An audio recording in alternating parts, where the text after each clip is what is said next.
What's up, everybody? It's AJ with etrailer.com. Today we're going to be checking out the Yakima JetStream roof rack system on our 2021 Toyota Highlander.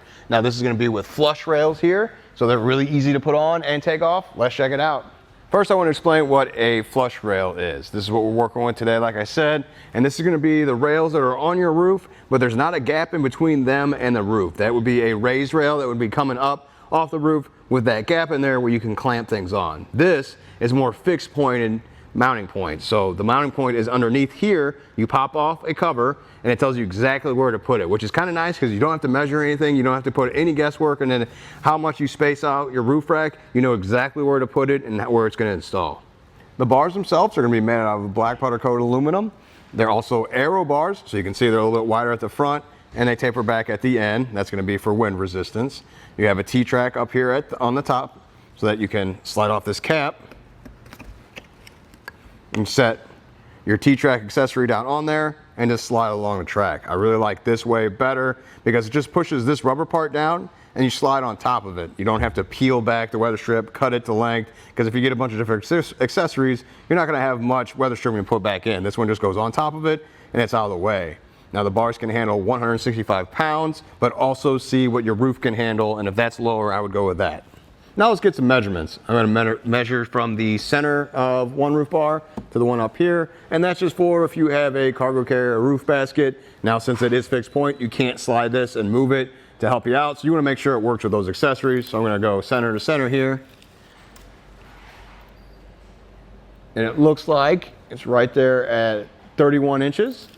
And then another thing to be checking out is the roof to the bottom of the roof bar, just in case you have any of those clamps or come down or anything. You want to make sure you have space for it. These are pretty high up, so I don't think you're going to have that issue. I'm going to go from the roof to the bottom. Looks like you got 4 inches, so you should have plenty for those clamps to fit in there, and even if something has hand knobs, room to use those. So then another thing would be from the roof, same spot, but to the top of the roof bar, just to see what you're adding to your roof. So if I can get there and see that, looks like that's about 5 inches right there. Now we're going to look at the towers. They open up really easily. You can just push on both sides. Open those up. You can see the inside and how easy it is to remove. You see with that, I can just pull that out and that's it. Didn't need a tool to do that or anything. And when it goes back into place, and just to show you, when you close this, these tabs come out on the side, and that's what locks it into our base here. So put it right back down in there, close that up, and now it's mounted. It's that easy. I really like that part of it. You also have a lock core right here that can be replaced. Actually, it doesn't have a lock core in it. You can replace this core and put a lock core in there. Sorry about that.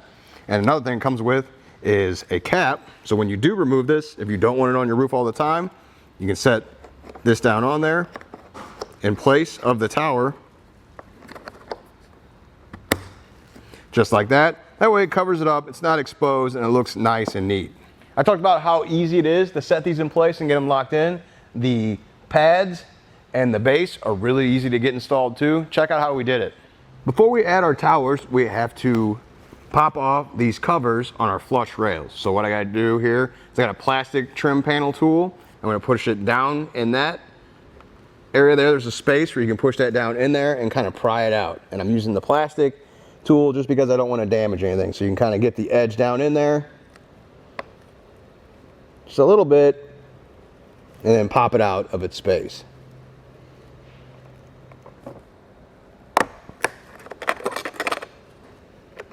Just like that. Want to look at the pad here before we set this into place. Just want to point out that each one's going to have a letter and an arrow on it. You're going to make sure the arrows are pointing to the outside. Each one of them are going to have like an offset portion, and this one happens to go towards the back. So we're going to set this into place. We'll line up this hole with this one here in the roof. So like I said, it's going to be a little offset. You might want to set that right down the middle. That's how it says. It goes just a little off there, but still covers up the whole thing. So then we'll get the base, and I'll set that in place.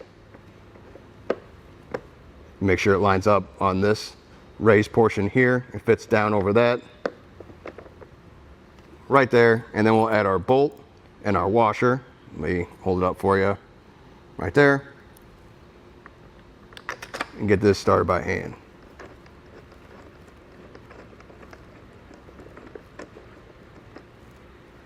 And once that's started, you can use the included tool to go ahead and keep running it down.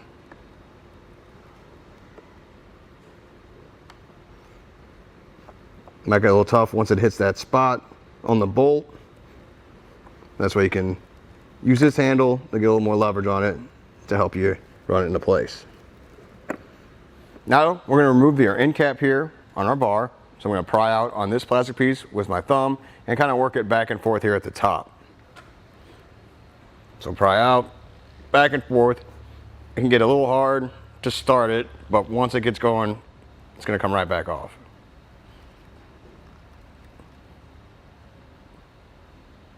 There we go. Pops off like that. And then we're ready to add our tower into place. You'll make sure you got the plastic piece in there here, and then our metal piece, because that's going to slide into the T-track itself. So make sure you leave it loose enough so it can still pop out and slide in that channel. Just like that. We're going to leave it loose so we can tighten it down where it's supposed to be later on. I'll go ahead and put the cap back on once we got the foot on, the tower on.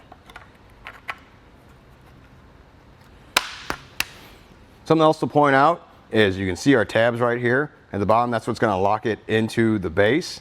And before you set it up there on the roof, you want to make sure you slide or open this up and you see that they go back inside. That way it can fit down into that base like we want to. And then when we go put it into place, put it like that, and it's locked in. Now we're ready to set this up on the roof. So I'm going to open the door and climb up there and set it into place. Set it down lightly on the roof first, then climb up there where I can see.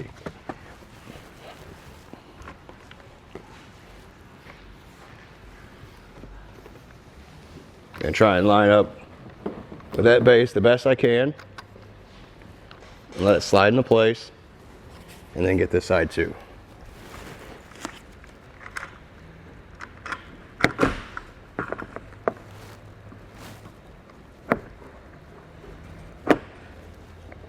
That one slid in, so I'll go to the other side and fix that one. I'm gonna slide it back over here to line it up. Set it down on the base, and then we're gonna check that side to side on the bar. Part of getting the bar side to side correct is setting up the tower. So I'm just gonna lift up on it a little bit. That way it's flat and it'll slide a little bit easier because we just need to move it over just a little bit. I think right about there is what we need. I can hop down and check it out. Once we're satisfied with the side to side, I went down and checked out. It looked like it was even on both sides. Come back to our tower, open it up, use the included tool, and then tighten it down.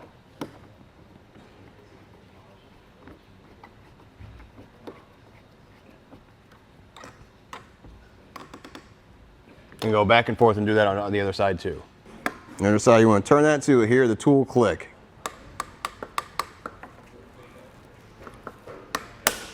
There we go. Now you know it's done, so I can close this back up and it's secure to the roof. Overall, I really like this roof rack. I like how easy it is to put on there and take back off. It's just as easy as coming up to the tower, moving that part out, you can remove the whole thing. That way, if you don't want to leave it on all the time, you don't have to. You can easily just take the bars off there and then put the caps on there instead. That works nice and neat on your vehicle when it's not in use. Well, I think that does it. Thanks for hanging out, and I hope this helped.